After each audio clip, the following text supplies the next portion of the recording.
Pembahasan di malam hari ini kita akan membahas tentang sihir dan tanda-tanda orang yang terkena sihir. Tentu saya tidak akan menjabarkan karena pembahasan ini sangat panjang sekali. Tapi di sini saya akan menjelaskan tentang 5 mimpi yang kalau Anda bermimpi dengan 5 perkara ini, boleh jadi Anda sedang terkena sihir atau akan terkena sihir. Apa saja 5 mimpi itu, dan apa saja yang dilihat dalam mimpi itu yang menunjukkan tanda dari tanda-tanda Anda terkena sihir atau akan disihir. Pertama, ketika dalam mimpi Anda melihat anjing ataupun binatang-binatang yang diharamkan seperti babi dan yang sejenisnya, ketahuilah bahwa mimpi ini sangat berbahaya. Karena kita tahu bahwa anjing itu salah satu simbol dari syaitan. Nabi yang mengatakan al-kalbul aswad syaitanun, anjing hitam itu adalah syaitan. Apalagi anjing sendiri adalah binatang najis dan yang diharamkan untuk dimakan. Ini yang pertama.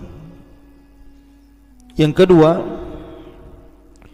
atau dalam mimpi Anda melihat racun, atau Anda terkena racun, atau Anda sedang minum racun, atau Anda diberikan racun,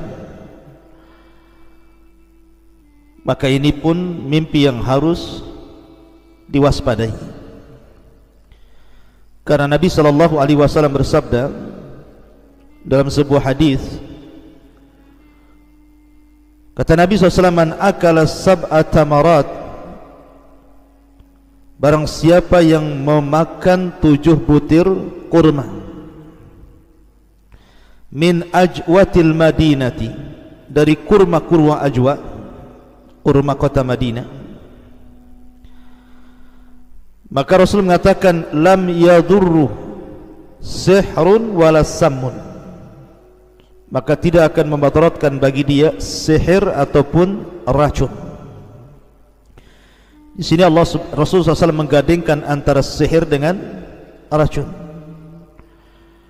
menunjukkan kalau orang mimpi meminum racun, disediakan racun, atau sedang meminum racun, atau terkena racun dan begitu seterusnya, maka waspadai mimpi Anda. Boleh jadi ini bagian daripada mimpi bahwa Anda sedang terkena sihir atau mungkin Anda akan disihir. Wallahu a'lam. Kemudian yang ketiga, ketika dalam mimpi Anda melihat semacam ular, kalajengking dan binatang-binatang yang berbisa lainnya, mungkin ular-ular itu dalam mimpi menyerang Anda, atau Anda sedang dililit ular, atau Anda sedang di tengah-tengah ular dan begitu seterusnya, maka mimpi ini juga waspadai. Karena ular itu salah satu binatang yang digunakan oleh tukang-tukang sihir Fir'aun ketika duel dengan Nabi Musa alaihi salatu wassalam. Ketika Allah katakan qala bal alqu fa idza hibaluhum wa isiyuhum yukhayyalu ilaihi min sihrihim annaha tas'a. Ketika Musa katakan silahkan kalian lempar, maka kemudian mereka pun melempar tali-tali yang ada di tangan-tangan mereka, maka kemudian dihayalkan seolah-olah tali-tali itu menjadi ular-ular yang bergerak. Ya, ular ini salah satu simbol dari tukang-tukang sihir Fir'aun. Maka kalau Anda bermimpi melihat ular, dililit ular, digigit ular, hidup sama ular gitu ya. Waspadai mimpi ini. Boleh jadi anda sedang terkena sihir atau akan ditimpa sihir. Kemudian yang keempat, ketika anda tertidur, anda melihat kamar mandi, terkunci di kamar mandi, atau sedang berada di kamar mandi,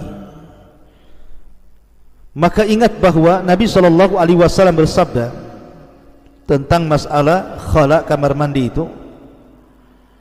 Dari Anas bin Malik radhiyallahu an, kana Nabi SAW idza dakhala al-khala'a qala Allahumma inni a'udzubika minal khubthi wal khaba'ith.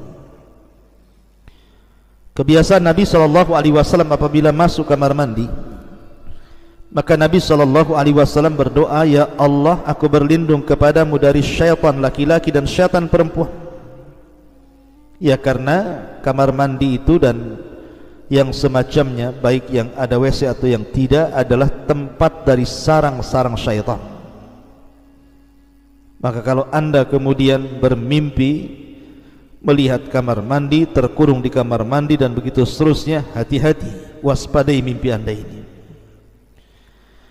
Kemudian juga yang nomor 5, al-maqbarah, ru'yatul maqbarah. Anda melihat kubur, melihat kuburan.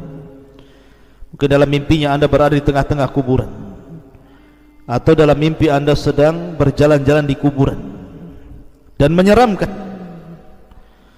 Maka ketahuilah bahwa waspadai mimpi anda, karena kebanyakan tukang-tukang sihir itu mereka meletakkan buhul-buhul mereka di kuburan. Makanya kalau ada orang melihat kuburan, waspadai mimpinya, boleh jadi anda sedang terkena sihir atau anda akan disihir. Dan tentu saya boleh tambah satu lagi, ketika dalam mimpi anda melihat syaitan, melihat iblis, melihat rupa-rupa yang menakutkan, bentuk-bentuk yang menyeramkan yang datang dari syaitan dan juga iblis, maka waspadai mimpi anda. Kenapa?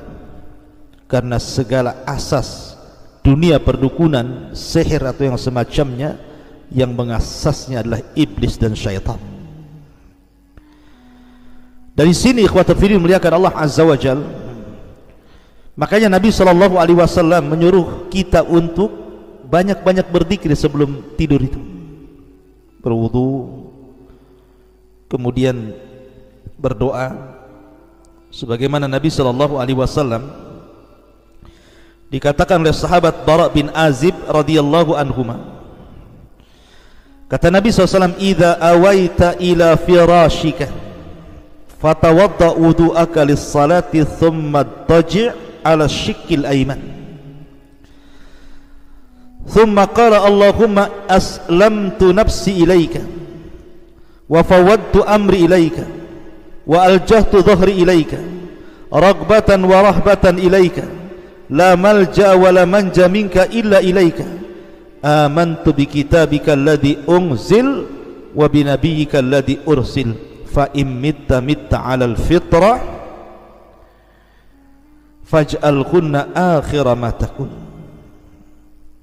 Kata Nabi SAW, apabila engkau menuju tempat pembaringanmu, tempat tidur, maka terlentanglah ke arah lambung kanan dan berdoa, ya Allah, aku serahkan diriku kepadamu, aku serahkan seluruh urusanku kepadamu, aku serahkan pundakku kepadamu.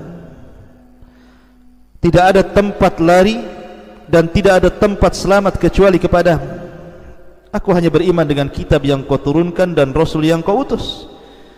Maka barang siapa yang mengucapkan seperti ini, kalaupun Allah takdirkan mati, mata alal fitrah, maka dia akan mati di atas fitrah. Tetapi kalau Allah takdirkan masih hidup, maka asa ala khairi, maka dia akan hidup di atas kebaikan.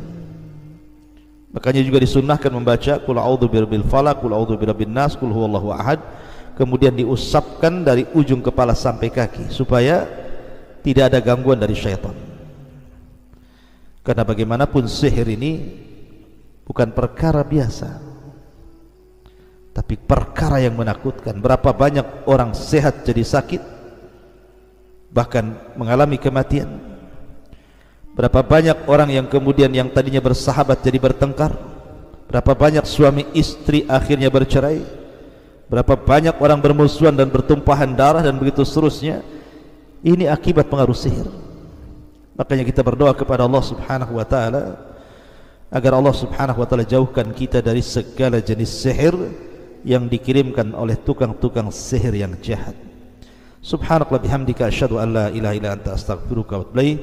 Allah ta'ala. Assalamualaikum warahmatullahi wabarakatuh.